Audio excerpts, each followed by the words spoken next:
नमस्कार दोस्तों, आपका दिल से स्वागत है। तो आज हम आपके लिए पति पत्नी पर बहुत ही प्रेरणादायक कहानी लेकर आए हैं जो आपकी जिंदगी में बहुत ही अच्छी सीख देगी। पति पत्नी को ये कहानी जरूर पढ़नी चाहिए। तो चलो दोस्तों, ये कहानी शुरू करते हैं। एक गांव में एक पति पत्नी थे। वो पति पत्नी एक दूसरे को बहुत प्यार करते थे, लेकिन उनकी आर्थिक स्थिति बहुत ही खराब थी। मगर वो पति पत्नी एक दूसरे का बहुत ही ख्याल रखते थे। एक दिन की बात है, पत्नी अपने पति से कहती है कि भगवान ने मुझे इतने खूबसूरत और लंबे बाल दिए हैं, लेकिन इन बालों में लगाने के लिए मेरे पास एक भी अच्छा हेयर पिन नहीं है। क्या तुम मुझे हेयर पिन लाकर दोगे? तभी पति अपनी पत्नी से कहता है कि तुम पागल हो, मेरी घड़ी की बेल्ट पिछले 10 दिनों से टूट गई है, लेकिन मेरे पास नया बेल्ट लाने के भी पैसे नहीं है, तो मैं तुम्हारी हेयर पिन कैसे ला सकता हूँ।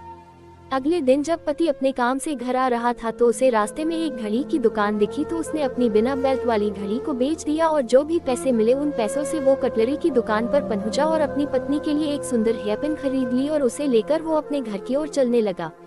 घर पहुंचकर पति ने दरवाजा खटखटाया। तभी पत्नी ने दरवाजा खोला तो पति कुछ देर तक अपनी पत्नी को देखता ही रहता है। तभी पत्नी ने अपने पति से कहा, क्या तुम भी भूत की तरह मुझे देख रहे हो? तभी पति बस इतना ही कह सका कि तुम्हारे लंबे बाल कहाँ गए। तब पत्नी ने कहा कि मैंने अपने बाल कटवा दिए और बेच डाले, और जो पैसे मिले उनसे मैं आपकी घड़ी के लिए ये खूबसूरत बेल्ट लेकर आई हूँ। और पत्नी ने वो बेल्ट अपने पति के हाथ में रख दिया। तो पति ने पत्नी से कहा कि मैं इस बेल्ट का क्या करूँ? मेरे पास जो बिना बेल्ट वाली घड़ी थी उसको मैंने बेच दी, और जो पैसे मिले उनसे मैं तुम्हारे लिए ये सुंदर हेयर पिन लेकर आया हूँ। एक दूसरे के लिए बेशुमार प्यार को देखकर दोनों ने एक दूसरे को प्यार से गले लगा लिया। दोस्तों, इसे कहते हैं सच्चा प्यार। कहानी की सीख। दोस्तों, हमें अपने जीवन में एक बात हमेशा याद रखनी चाहिए कि रिश्तों को बनाए रखने और विकसित करने के लिए हमें यह नहीं सोचना चाहिए कि दूसरा व्यक्ति मेरे लिए क्या करता है, बल्कि ये सोचना चाहिए कि मैं उसके लिए क्या करता हूँ।